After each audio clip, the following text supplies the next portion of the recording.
Everyone online says you need to scale with a course. And I say, sell the damn service. I'm Emylee Williams, award-winning consultant and productized offer expert since 2014. And I'm here to help you work less, make more, and stop custom building your burnout. Each week, we talk strategy, structure, and the real stories behind sustainable service businesses. You know, from service providers who like doing service work, who want to stay in service work, but also just make more money. If you're ready for all that yapping, then let's dive in.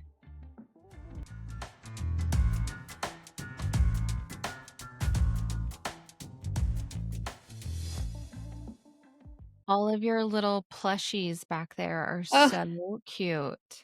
From local markets. Mhm. These ones are from teens, local teens. This one's from a local market. My kid would try to reach into the computer and take them I because can be very popular when I have meetings with people who have little ones. Sometimes I I'll bet. I'll pull one off to do Yeah. that. So She is learning how to crochet right now, and so amazing. I'm Do this. hoping she will make me something like that.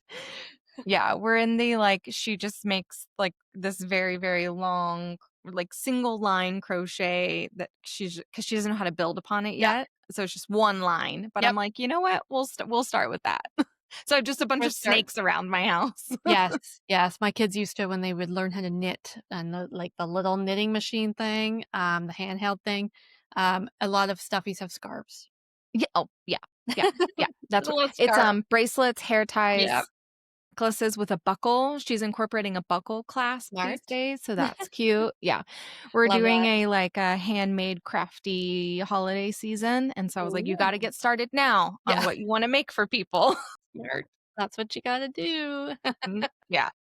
I am so excited to chat today. I re-listened to our messages to remind myself what I we know. wanted to Just feel talk like about. forever ago, right? Mhm.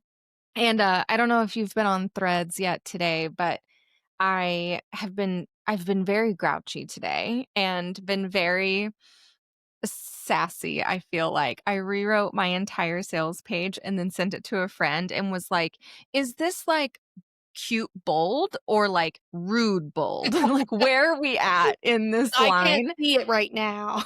I can't see it. And Good for you. so, luckily, she gave thumbs up and Good. said it was great, and so That's I what feel you good want. about that. But you're my only person I'm seeing today because I was like, "You know what? I need to keep to myself today."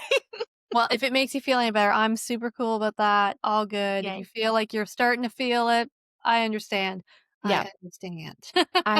I've got my hot coffee. I have a hot heating pad right here, Good. and I just had one of my comfort meals for lunch. My husband went and got me plum chickens, and it was delicious. And so hopefully we'll be good.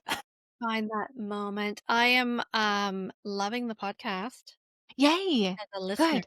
Yes. Good. I It's love so that. fun. Yeah. Yes. Excellent.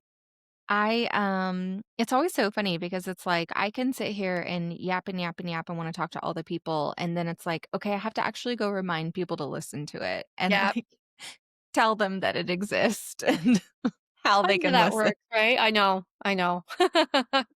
That's one of those things. You've been in this space. It's rare that I get to talk to someone who's been in this space for as long as I have. And so I think it's what year did you start your business? 2009. 2009. Okay, so longer than me. Holy moly, I love that. 'Cause it started as a blog, right? I was a Okay. parent blog. I was at home with my kids. I had a baby, a toddler at the time. So I think my second, I have 2, my second was a month old. And I had already started blogging, like, I knew I wanted to be in that space, didn't really go anywhere, and then I decided, "Okay, I'm gonna do it," and I still blog on that site, on Bit of Mom Sense, but it became my home base, right? Like, it Yeah. became my resume for so and I think people forget that especially in that time when that mom market blog and parenting blogging market and influence and all that, the Mhm. Instagram, everything else, it was definitely my resume, so it helped build this business. Yeah. It's funny because, we were talking about the cyclicalness of this industry and how, every other day it's like blogging is dead, Instagram is dead, email is dead, and then it's Yeah. back and it's here and whatever. I think that's funny that you say that it became your resume because I'm sitting here thinking about all of the vernacular for the past couple of years has been you could start a business without a website, you don't need a website, you don't need a website, which I do believe is true. You can land clients without it, you can earn money without it, all of that's great. But you can do that now when Instagram wasn't around then, TikTok wasn't around then, Threads wasn't around then. And so that was your way of showing up online. When there's only one platform, that's what you were using. And the traffic and the Google footing you have because of that is I mean, you can't recreate that. I think 2 things. 1, and we can talk about this in the future, I know you can start a For business without a sure. website, and I know you know this too, but it's one of Mhm. those things there's a lot of things we can do, but should Uh-huh. we? Yeah. Right. Just Right? because you And it's can. always I've worked with influencers before, I've talked to people who, don't really and I'll ask them, "Do you own your domain? Like, do you own these properties outside of" Mhm. Mhm. and maybe it's because like, I built everything before Instagram, and I use Instagram as my social media catch-all now because that's really where a lot of people are, and that's where a lot of the pain points for my clients are, is they Yeah. come to me, like, stressed about Instagram because it's basically 5 platforms in 1 now.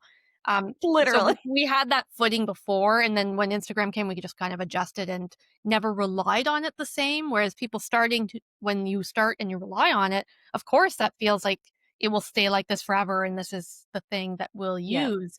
But I think the other thing that we see is like I started the blog because I wanted a place to write and I wanted a piece that was mine.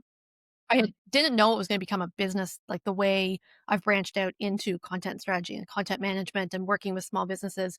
But I started Twitter and I'm like, I need somewhere to send people or talk to people beyond just Yeah.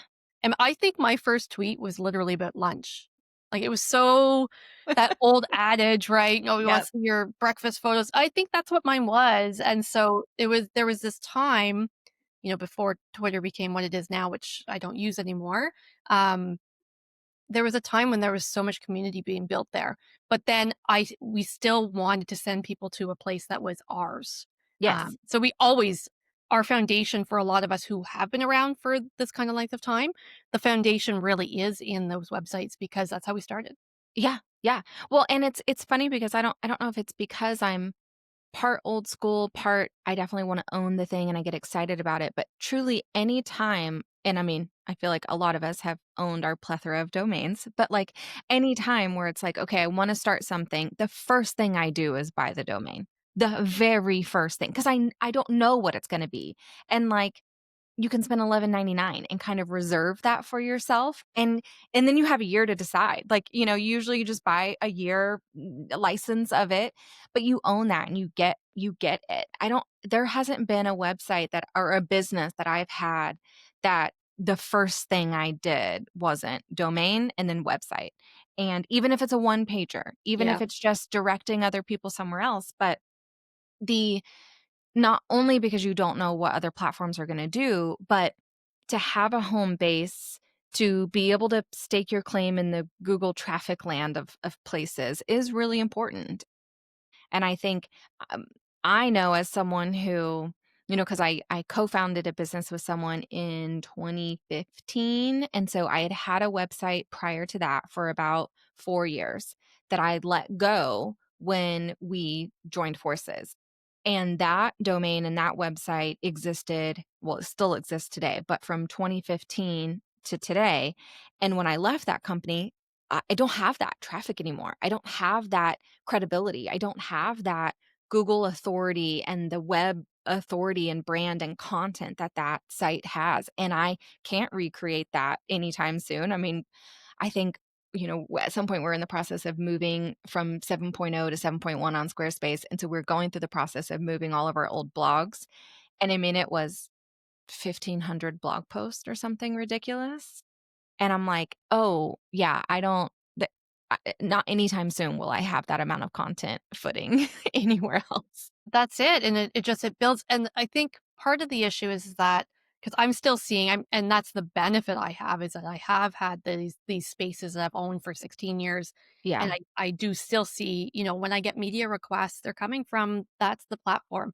yeah, Over the past couple years, as I've leaned, most of all of my Rebecca Stanisic business from a content strategy or freelance writing they've all been interconnected with the Yeah. blog, even though it's not my like where I send people now necessarily in that way for work. It's still connected there. There's still that history.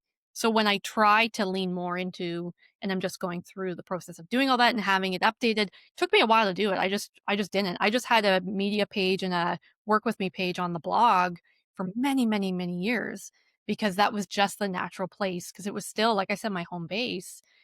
So I do benefit from that history, but I think that's what people forget is that history could be 2 years from now, but you do Right. have to start. Right. And so it's slower, yes. Exactly. It's not gonna be as fast, it's not gonna be as exciting in the moment, but you do have to trust a little bit of that longevity, especially for positioning as thought leadership.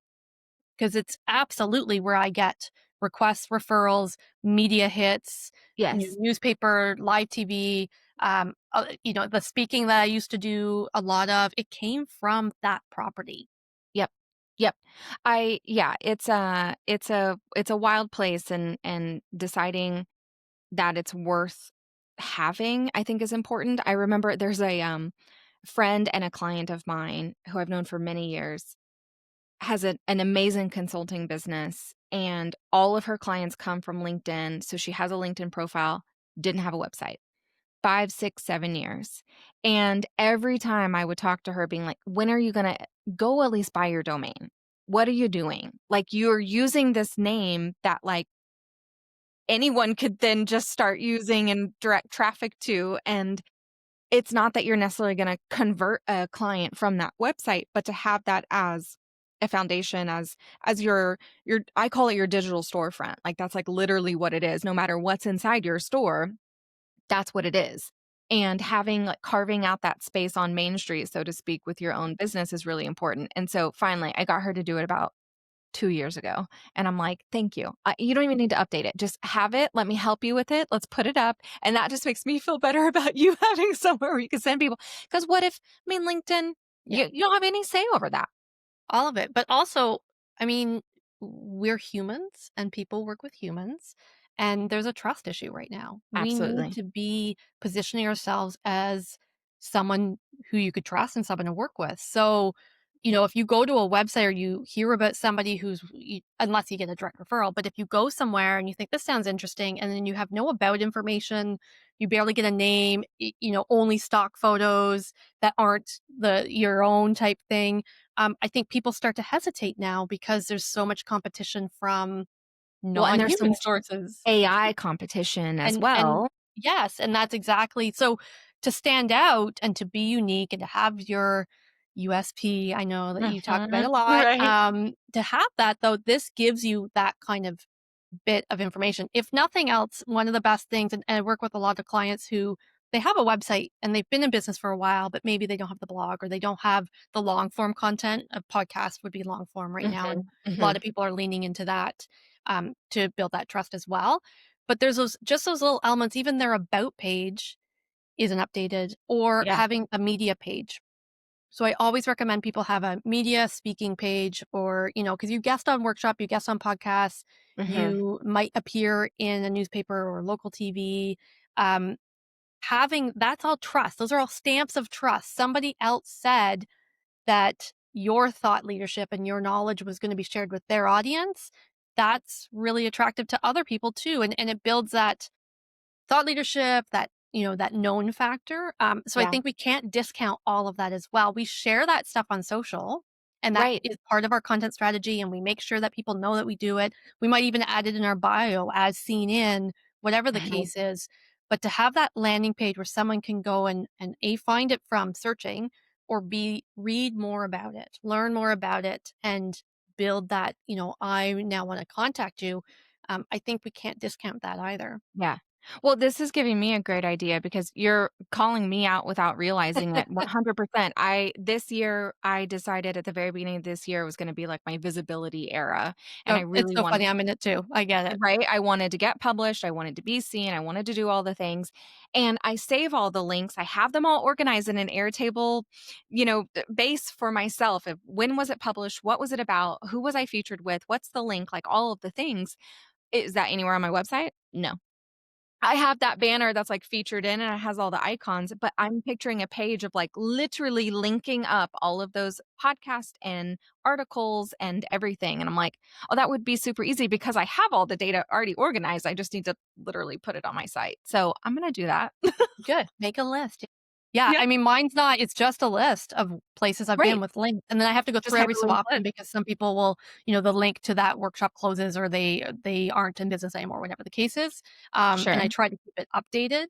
So I have just a link for that, for the media side, the workshop Mhm. side, the kind of, the speaking side, because Yeah, I want to book more speaking, I want to do that, so I need to yeah, show them. I have done this for many, many years, yeah. and then there's that, but the podcast, what I did was I created with guest Rebecca Stanisic, basically a playlist, and I embedded that to be able to use where all the other places. So I have my own podcast, and Mhm. so that's on my website, and it's lists all that. But then I created a playlist for the guesting side of things, and you don't even have to create the playlist. You could just have links to that as Link well, it. but Yeah, there's your own property, and then there's all those again, that building of the trust and building of yeah. the expertise. I wanted a place where people could see, look, other people also like chatting with me. Yeah, that's really smart, and it has me thinking not only to do that, but so I realized and I knew that and this was an intentional move, it wasn't an accidental thing, but I finally decided to actually, like, really start to think about them as their own separate pieces. When I started and I went back out on my own after leaving my agency in 2023, I started Creatives Catalyst, which is the boutique consultancy that I get hired by, thought leaders and, um, subject matter experts and small business owners, consultants to come in and strategize and work with them, et cetera. And been doing that since I went out on my own in 2023. Well, then late last year is when I developed the Sold Out Services brand and really talking to other service providers. How can you stay in service and scale in service without having to create a digital offer and go one to many? And how do you create that sustainability? Those are two different audiences, two different brands. And so I bought soldoutservices.com. I owned Course. creativecatalyst.com, and I have two different websites because the thought leadership consulting angle, I'm working sometimes with like Fortune 500 companies or consultants who are consulting Fortune 100 companies, and that is a different brand and language and imagery that audience needs than sold out services. And now I'm sitting here thinking about like, okay, I need to comb through my media as well and say, is this media, even though it's me and I'm still one person, is this media meant for this audience or this audience? And really be intentional about when I'm saying yes to things, understanding what bucket does this fit into so I know kind of how to show up, how to speak, how to engage, what to wear. Like it almost feels like kind of two different personalities for me. Yeah, and that's gonna be harder in some cases For to sure. especially that's why you're, probably focused on the visibility, right? Because you're feeling like you're trying to grow this other side that you haven't done before. I'm the opposite. I have the 2 websites. So I have Been a Mom Since, which was always the blog, and then I've always owned RebeccaStanisic.com, Mhm. but I'm going to be like, that's gonna be more of my anchor place now, with Yeah. blog posts that are specific to entrepreneurs and solopreneurs in the industry, and my speaking and my podcast, and that kind of stuff, and how to work with me to the services. Yeah. So I've been in that rebuild stage for that because there's been so much rewriting and focus, and I have never done that in such intensity. It's just Mhm. I just show up, but the 2 always still mesh so much. My Instagram has still been a mom sense. I have the Instagram for Rebecca Stanisic, and I'm sure it confuses some people. The expert advice is probably focus on, like, the solopreneur, but the people I work with, that's how they know me. They know Yeah. me as the blogger of 16 years who does, on that side, but then also has built this trust. So Yeah. even if they come in and it's newer, it hasn't yet, and maybe I'll change that. Um, but also I recognize myself. I don't want to maintain 2 sites. I don't want to maintain 2 Instagram accounts and everything else. I tried with Threads for a bit, and then Oh, nope, I'm I over would there. never I'm maintain over it. 2 social accounts. That's No. not in my So the future. 2 domains, yes, and Yes. they'll main and then I link to each of them back from the other, and that's fine Yes. depending on because those are very different audiences, right? The parent side, the freelance writing side, the people who are coming for information about activities or travel with family is gonna be different than the business who's looking for content help, and Yes. so I totally recognize that, but I also can't deny that they will always be somehow Yeah. married because I don't know how to separate them or care to be For honest. sure, and I think that I will also see a lot of those similar crossovers because I don't care, like, ultimately that much. I work with people on the consulting side who love my personality and love how I strategize, and none of the way that if they run into this podcast, they're not gonna be surprised to hear me Sure. talking how I talk on this show. None of that's going to be a surprise. And it's also really interesting because my sold out services people need to know that Creatives Catalyst exists because the entire framework and IP of what I teach in sold out services is because of Creatives Catalyst. It's how I run that business. And it's strategies that I'm using every day to land these kind of clients that I'm teaching over here. But like my Creatives Catalyst people, they're like, I don't care. Like, Fine. Do what you you just need to know do. what you're doing. Yeah. But that's just gonna build on the soul and I mean, that could potentially, that's just a trust builder again, Yeah. right? So you Yeah. have the experience, you're not making it up. You have the experience, you have the data, and so your sold out services audience will be able to benefit from that. Yeah, exactly. Okay, well, let's go back. Let's do a time machine back to 2009 and talk to me about okay, maybe you didn't anticipate what it could be becoming, but when you were sitting down and you bought the domain and you're blogging, did you did you have any sort of strategy, any sort of here's what I want it to do and I just don't know how that's going to happen? What were your first kind of like this is what's going on here? For someone who does strategy now, and I love a goal and I love planning, I've always done flexible planning. Even the strategies I do with clients, I call them flexible because we Yes, have to build them based you on have life. to. Yes. So my life at the time was stay-at-home mom, blogging. I saw the industry was up and coming. Like there were things changing, and I had seen that since 2007 when I was paying more attention. 2006 with my first, I could see that changing. I love to write, and so I was happy to have a place just to write and build community. And the blog and Twitter at the time definitely went hand in hand, and so that was really it just felt good. So I was able to be in community. I was able to go out. We had events and meetings. I By 2011 I was speaking at marketing events here in Ottawa. I was traveling to Toronto to speak at marketing events. So it became like accidental Mhm. in a very positive way because I Yeah. didn't plan for it. And so it was probably by about 2000 maybe 14, 13, it was like, "Oh, there is definitely something here that I'm going to continue and I love doing."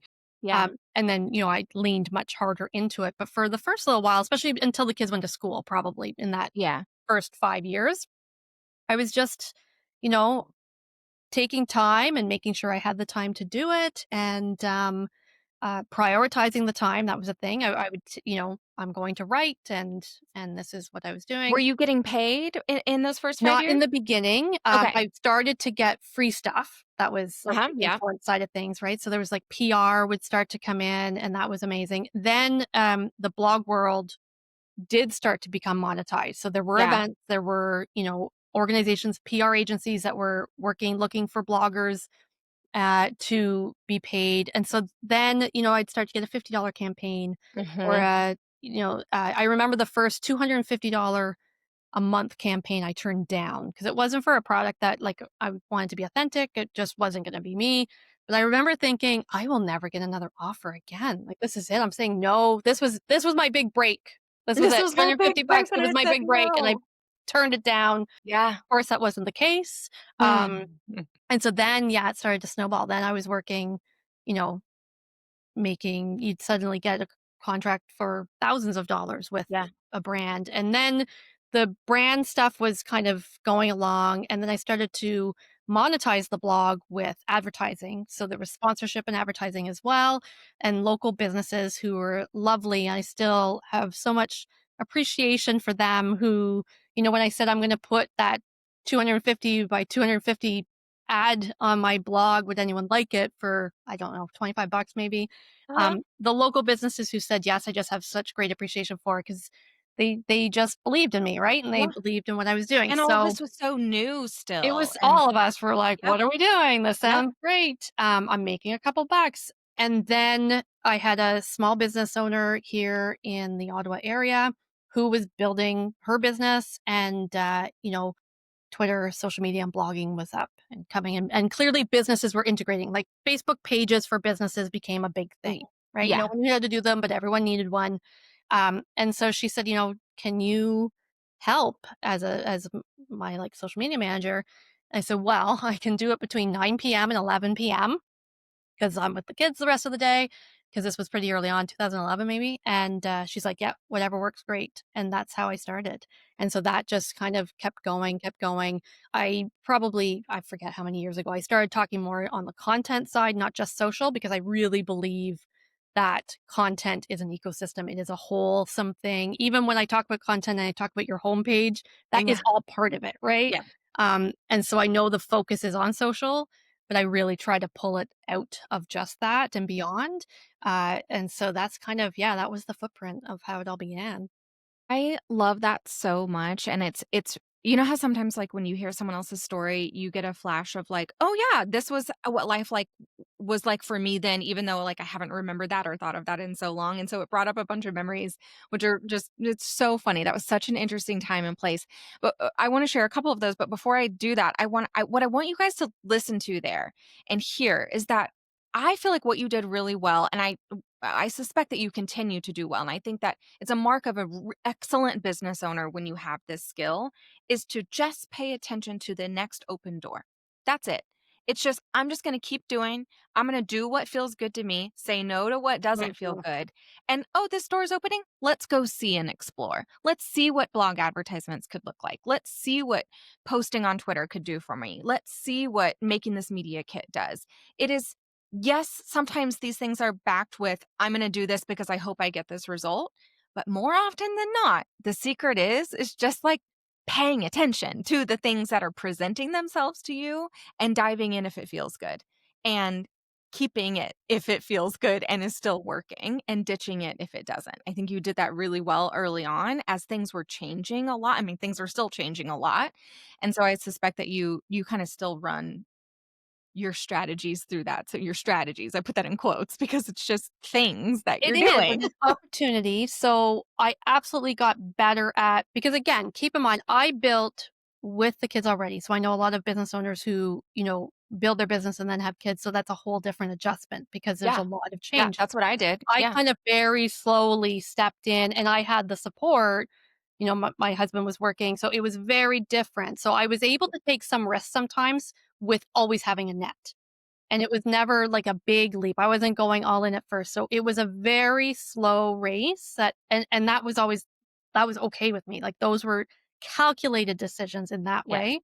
Because what really it came down to was I knew my goal. My goal was at first, I just want to write. I just want to have time to myself to do this thing. Then it was, I want to increase the amount of time I'm doing on growing the business side of things, the social media side and the sponsorship side. And then it was, and so every time, and all of that came down to, I want flexibility. I want to be able to, even when the kids go to school, I wanted the flexibility to go on field trips, to be at picnics, like, Yeah. that was always it, and if I wasn't, I wanted, um, my husband to work less, like, I all of it was time. So, everything that I could monetize to me equaled time that we would get as a family or ourselves or whatever the case was. And so that clarity in goal setting for me and knowing what that would look like, it would be very different if my goal was to go all in and build an agency or something. I would have done it differently, and that would be okay too, right? We For all have our sure. unique path. So in my case, it definitely just felt aligned along the way because I knew what my goal was. So that made saying yes or no easier too.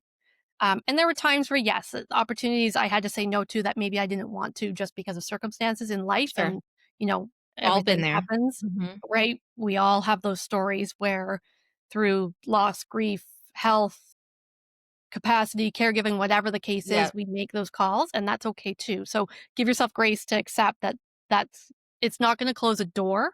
It's just a pause sometimes. And then I got very good at saying no so I can say yes to the things that really, because trust me, I said yes to a lot of things in the beginning with great regret. And for I sure, would for say to sure. myself, "Remind me not to do that. I'm gonna put this down on a Post-it I am note not so I into don't say it. whatever that was." Yep. Yep. And I think that that's a big part of the conversation that I try to encourage, y'all and my students and my clients. I mean, I think my clients are probably sick of hearing me say every single time we come to a meeting, especially for planning something. I'm always the person that's like, okay, what's your actual goal here? Yeah. What's the purpose? What does it serve? Okay, but what is our goal here? Because I can't do anything unless I know what you actually want it to do. Because if you want it to go, 100x what I'm anticipating, that's a completely different game plan, than if you're chiller about it. And so, like, I remember talking to one of my clients who was wanting to monetize a specific content platform, and they were like, "Okay, I'm gonna publish twice a month." And they were like, "But I also wanna, maybe have this as a six-figure revenue stream heading toward that by the end of this year." And I was like, "LOL, it's September. You're gonna need to post more than 6 posts between now and December if that's the route that we want, and if that's the route in that time frame that we want. Here's maybe something more realistic. Or if you can give me this, then here's maybe what you might expect." But to me, it's always about, I talk about how, and I made a big hoopla about this a couple of years ago, but like, wanting to try to re remind us that the word consequence isn't bad. There are just consequences to our decisions, regardless, good, bad, or indifferent. And I think oftentimes our expectations of what we want and what we have the capacity to give are out of alignment. And that's what leads to frustration in Mhm. our results, in our business, in our growth, in our revenue, whatever it might be. It's simply because there's a giant misalignment with what you are willing to do, whether circumstances or not, but what you're willing or able to do and what you want to happen in that same time frame. And I think that's what we're talking about here. The podcast ads or the blog post ads reminds me, I guess I completely blacked out this memory, but it's so funny hearing you go through that timeline of journey because I was just about 2 years behind you in coming onto the scene. So I technically started my very first business in 2011, but it was a cupcake business. So it was like local in person. I would just make gourmet cupcakes for birthday parties. I worked at a bakery all through college. I loved baking and cooking my whole life. So I was like, sure, why don't I just keep doing what I've been doing for a chain and do it myself? Turns out I don't like doing that for money and having to be in the kitchen at 3 a.m. and like there's a lot of pressure and doing all of these things. And so I quit the cupcake business. I'd gone to school for art and specifically for photography. So it's like, okay, well, obviously then I'll do a photography business. And so I was very intentional about some of those moves, but much like you, paid attention to where some of the doors were just starting to open. And so while I was growing my own photography business, other photographers in town started asking me, how did you do that?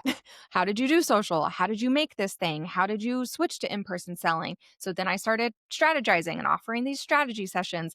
But then I started blogging, and I remember the blog ads just remind me on my small little blog that I don't even know how many people came to. I had local businesses buy a 500 by 500 little square over here that was advertising something that they were doing. And I got the idea from that, not even because like blog ads were getting popular. My blog wasn't big enough to be monetized by like AdSense or anything like that. Yeah, Yeah. maybe I made like 3 pennies or Yeah, no. something. Didn't But have a big one for that either. Right. I was on the newspaper staff all through high school. And one of the things that regardless of your position on staff, you're required to go sell advertisements for the newspaper. And so I would take our little kit around town and go to these businesses and they would just buy this square. And so to me, it was the exact same thing. Like my brain was just like, oh, just go sell ad spots to this online newspaper that you wrote. And so that's what I did. And I don't know, I think sometimes like I bring that up because you just have to ask sometimes. You just like, right? Do you Big feel like fan of that? the ask, yes. I Right? think people under ask, and it's one of the things that it's absolutely, absolutely true. And at the time, it was like, "Oh, if I make enough money to pay for my hosting," right? That was a Right. big deal, and then eventually it was, "Wait, this is paying for my weekend away with my family, what?" Yes. Um, I think the ask is so important, and the longer I've been doing it, and because I have been doing it for so long, I have to remind myself sometimes of the audacity and the excitement I had when I was younger and when I was starting, because I would just ask. I had no business asking It for was someone to pay. delusion. And it was great. And it was just, it was all new and exciting. And Yes. so, for people who have been doing it for a while, one of the best things to do is get in rooms with new business owners. They Yes. have amazing ideas. They're excited. They are innovative. They're creative. And I I need to be those things even now, but Yes. there's a freshness that, is just different because, yes, we've seen things come full circle or maybe, you hear something, you're like, "Well, I've tried that, it didn't work for me."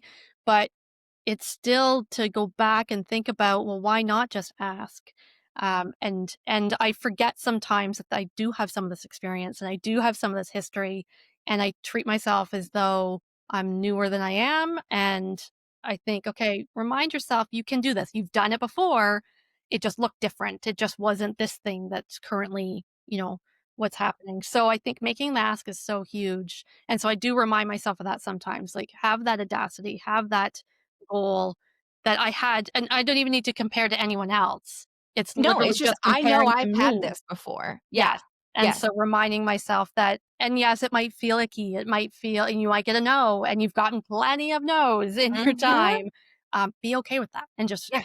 I get through that, right? I did that today. I sent a pitch today. It was we're not looking for that right now. And I moved on way quicker now than I would have 10 years ago. Well, and here's the thing too. This is just reminding me of a conversation. It's I've been this morning, so I was really cranky this morning. Still kind of cranky today, but doing better. And one of the things that I like doing when I'm cranky, I don't know why I do this to myself, but on Threads, there's I think the account is called Best of LinkedIn, and they're on Threads, and they will I they will just share the most ridiculous posts that people make Because on why is LinkedIn. LinkedIn like that sometimes? It's so funny. And, that you all know the LinkedIn thing of what I'm talking about, but it's this whole, like, this very personal niche thing happened in my life, and this is what I learned about business. And they do this whole, like, ridiculous connection of something personal. But that's happening right now. So I'm about to do this story. It's just, like, reminding me Amazing. of that. And so a couple days ago, last week, whatever, my kiddo's in 3rd grade. She came home, brought this like flyer. There's this contest at it's a nationwide contest, but the PTA is like helping make it happen at her school, and it's an arts contest, and so it can mixed media, literature, music, film, whatever. There's a whole bunch of different categories, and you can make a piece of art and you could submit it, and you get judged. And if you win, your artwork goes on display, and your family and your friends can come to your showcase and see this. My kid is very creative. She brought this thing home and she was like, I really want to do this. And I was like, amazing. I love this for you. Because we're very much like, if you bring it to me, we're going to make it happen. Like, if you're excited about it, we will do whatever we can to make it happen. And so she brought it to me. Well, then, of course, we get closer and closer to deadline. She decides to write a short story. And she wrote a paragraph, and it needs to be longer, right? So she brings it to me, and she does ask for feedback, and we had a great conversation about it. And so we had set another time for her to work on it so she could actually submit it. Well, so we're getting to that moment, and she's like, I don't want to submit anymore. And I'm like, well, I am the arts person in this family. My husband is the sports person in the family. And so he has pushed her to, do soccer and basketball and softball and like all of these things. And like our family rule is if you give your word and you say I'm going to join the team and you're going to do it, then you've got to commit for the year. You don't have to do it after that, but like you got to show up for your team. You've said yes, etc. I feel the same way about the arts. If you committed to yourself and you want to submit, you don't get to back out just because you're nervous, and other people are going to judge your work, and you might get graded and you might not get the grade that you think that you should get. And so we had a whole conversation in our household about how I do believe that going to art school and being an art kid, even in high school, having your work up on a board where your professor is walking by and critiquing it in front of your peers is the most nerve-wracking thing I could have ever done as a human being, let alone a child. But it has aided in me today just being like, yeah, what do you think? Should I do this? Like, hey, I'm going to ask if I can do this because I don't care anymore. That filter is gone. And so go submit your work. And like, I don't know, I think people in the creative space, especially as writers, because even if you're not asking for feedback, people are going to give you your feedback. You're writing and it's public, like people can see it. So I just think that there's some sort of backbone there that other people don't have. And that's why the arts need to be funded. I love the arts. We are an arts family and a lot of music, a lot of art. I write, so I like to on the side write novels, nothing published yet. But I have a beta reader reading Let's this talk stuff, about it. and that is so vulnerable. Yes, The first I've time self-published 4 times. It's the most vulnerable thing you could ever do. the first time, like, I had someone else read my fiction work, and I've been writing for all these years publicly, and I think that's part of it is as solopreneurs, like that, and that's primarily who I work with. There's Mhm. not a team or people that they don't have a partner or they don't have like a co-founder or something. It's so isolating and Yes. so vulnerable. And then to put themselves as a personal brand, all those words do matter to them, and of course, and how they show up and what they're doing online because that is their business and the personal brand. They're so intertwined. But yeah, there's such a vulnerability but creative, I think also doing anything creative, painting, and I'm not good at any of this stuff. I feel like I'm good at writing, but not necessarily like painting or something or pottery or whatever. But to be like hands-on and doing that, Yes.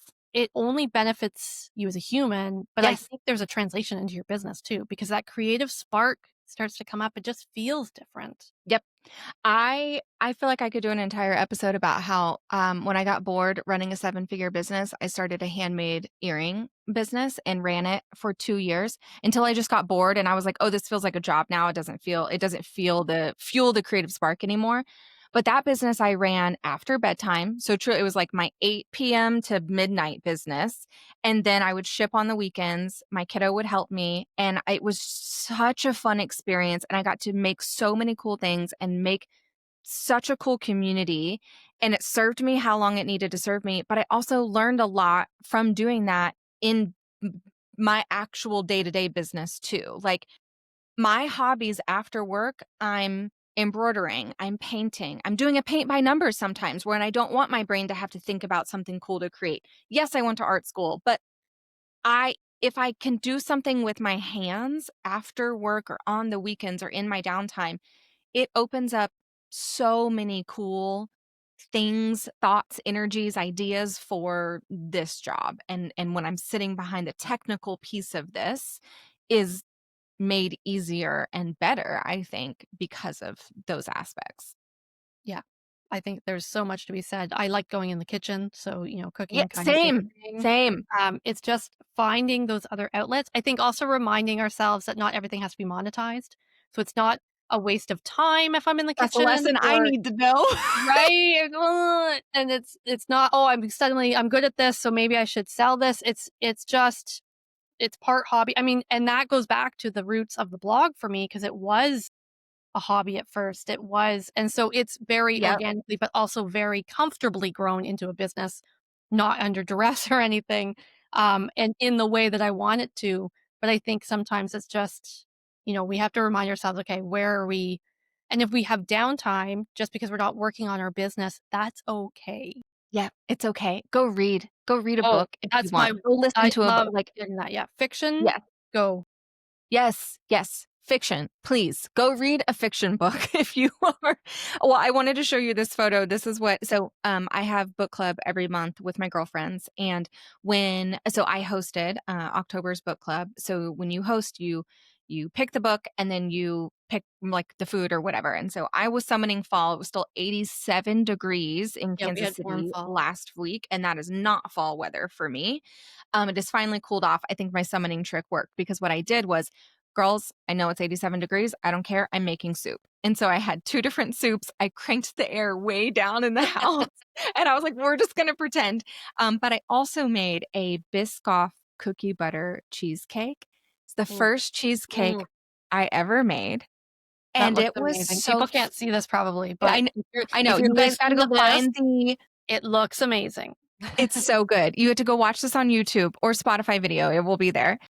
It was so fucking good. And so my dad came over the next day and I was like, "Oh my gosh, you have to try this cheesecake. There's like 2 slices left." And so he's eating it and he's also a serial entrepreneur. And he's like, "Oh, you could sell this cheesecake." My husband is like, "Don't say it. Don't do it. No, Don't give her the ideas." pause. Yeah, cuz you're right. I could and I would and I might. But I have to stay focused because it's just I think I was talking, I can't remember who I was talking to, a recent interview, recent episode, where I was just talking about the game of business. There can definitely be aspects, I think we can kind of wrap up with this idea, but I know I have my kind of hard and fast aspects of what part of this game that I don't like. So I either am not going to do, like, I don't care about virility. And so I'm not going to make TikToks and reels to expand my reach exponentially and hope to go viral. That does not mean anything to me. That's not where I want to pour my energy. There are other things that I really much care about. But we all have to kind of pick, right, where those truths are of what we actually care about and what we don't. And so I would love to hear, especially going into 2026 for you, because by the time this episode airs, we're going to be closer and closer to that. What are your kind of like, I don't care about this anymore, but this is where I'm going to pour my energy? It's such a good question. Which and it's always funny because you turn it back, right? These are the kind of things I ask clients. So now I'm like, "Oh boy." Oh, Uh, no. wait, I have to answer this too? I don't know.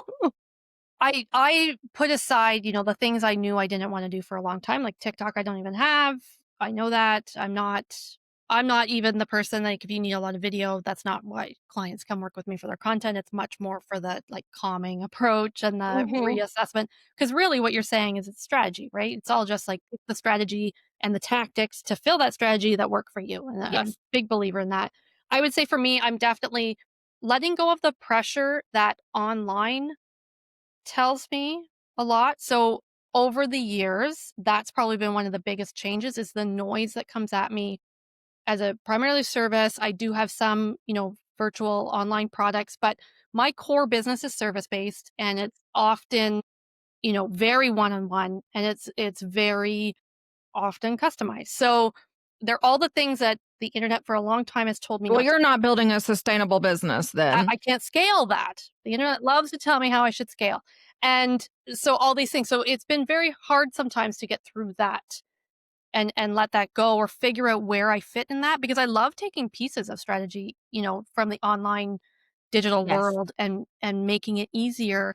But again, if my approach is like this, I'm trying to remove the overwhelming feeling that my clients have and that I want. That's part of my capacity is I don't want to be overwhelmed with how I'm running my business either. I built it in a certain way.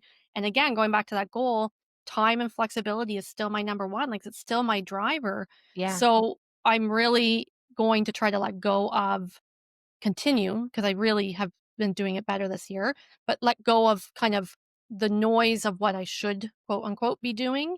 Um, and instead think about where do I want to show up and how do I want to show up and make that work as well and to continue to give in the way that I know works for me and my clients and give in the way that helps the community of business owners, of solopreneurs. So even those who don't necessarily work with me, there are ways that I want to give back and be able to support them because right now for solopreneurs, small business owners, it is tough. There is a lot going on. It's very hard to manage everything, and I have complete empathy for that. And I want them to succeed, and whatever that success looks like, because it's very different for everyone. And I want people to understand and to lean into their own definition. And so that's what I want to carry into the new year. Yeah.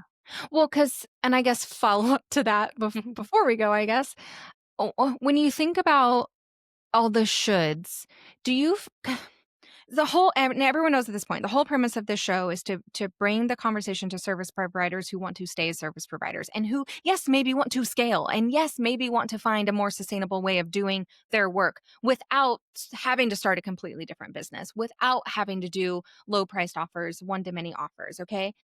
I have my own way of looking at that framework.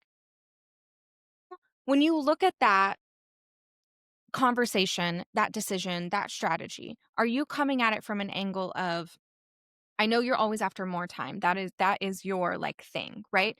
So do you look at your business and you're say, okay, well, in 2020 to 26, how could I work 10 hours a week less? How do I need to do that? Is that how you're looking at that problem, so to speak? Not necessarily in that way, because it's actually, I'm only a couple years from my kids. Like my kids are university They're and high they're like in school. high school, right? Yeah. Oh, So yeah, okay. one's in university. So I mean, I'm Wow, almost yeah. empty nesting in that way, right? So the time that I got has changed. It's it's different with teens. Like you still are needed, and that's I think people forget. It's not like, oh, I have all this free time. Now you can go work all the time. Yeah, yeah. No, I do not. Um, but I don't know what that means with an 8.5-year-old. no, I'm just no, like, no, and you just end up driving them everywhere. yes. So it's less about the number of hours because on the weeks where I'm really busy, but like everything's just feeling so aligned, I love it. I'm not even counting time. I can't tell you. I know people are like, I work 25 hours, I work 30, I know I don't work 80, but Right. and there are different every week is different. So some weeks maybe I'm working 20 Mhm. because there's a lot of other things going on or I'm traveling or something, and other weeks I'm working 40. And so it's again not about this prescribed method. It's always been about the flexibility. Yeah, And I say yes to the opportunity, whatever that looks like during the day, and because maintain of the my flexibility. flexibility in the schedule. So Yeah, I look a lot more at what I'm looking at for that flexibility and that time that buys me that time is more asynchronous, yeah, more how do I incorporate ways where like voice notes with clients. I'm doing private podcasts with some clients where yes, I'm giving them the feedback, but we're doing it asynchronously because they're busy too. And so to come together, yes, sometimes we have to come together, spend 60 minutes, go through the strategy or go through, the questions. But after that, while they're implementing and while they're trying to take those steps, the prescription becomes part of the issue because I think this is what a lot of the templated methods or, set, this is the how you have to do it looks like. What happens when the school calls and you have to go pick up your kid? What happens when you have to take a parent to an appointment? What happens when, you're not feeling great that day? And so if we put that pressure in that time, like that blocking of time expectations on us, I think that's really where it gets very stressful. So instead, you look at the time and you look at your week and your month and your quarter as like this whole package. And then you kind of maneuver things based on what is going to make sense and what works. And then on the days where, it's just you can't commit because something changes, you just move that time over and it's okay. yeah, Yes, there's going to be times where it conflicts with a meeting you have to attend or something, but that's how I'm looking at it for my business. That's how I help my clients is where can I show up in a way that's going to fit that flexibility? And on the weeks where I have the extra time and the capacity and the emotional fortitude to do it, then I'll go yeah, all in. I'll be super available everywhere. I'll just be posting on threads and Instagram and doing yep, all the things. And on the other weeks, I give myself permission to not feel bad about that. It's yeah. part of my strategy already. So I'm already releasing it. Oh, I love that. I am so excited to see and what unfolds in 2026 for you and from, still having you as a friend and in both of our being in each other's corners and just I am more than anything this podcast has opened up the community of service providers who love service work and who are hell bent on finding a way that it's going to work for them in the season that they're in right now. And I think that that's really critical to the decisions that you're having. So thank you so much for sharing Yeah, thank everything you. about your journey and your takes. If my listeners want to hang out with you online or learn more about what you've got going on, where can they go do that? Yeah, I love that. Thank you. If anyone's been nodding their head or Oh, yeah. thinking this sounds totally like what I need, I invite you to book a 20-minute connection call with me. It's free.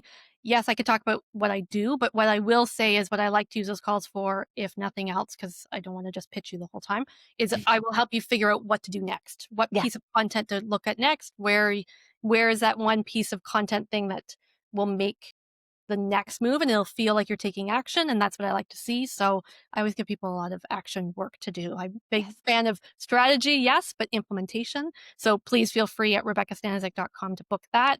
And you can find me on Instagram at BitofMomSense. I chat in DMs. Even when I'm not posting on days, I'm in DMs chatting with people. Awesome. Rebecca, thank you so much for coming on today. This was Thank amazing. you. Thanks for having me.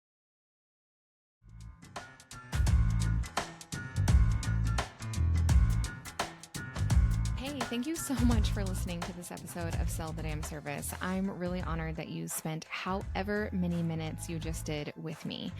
Now, if you could go do me a very quick favor and be sure to like, subscribe, leave a rating and a review for this podcast over on Apple Podcasts and Spotify, or, pick your favorite platform. I'm not going to be that choosy.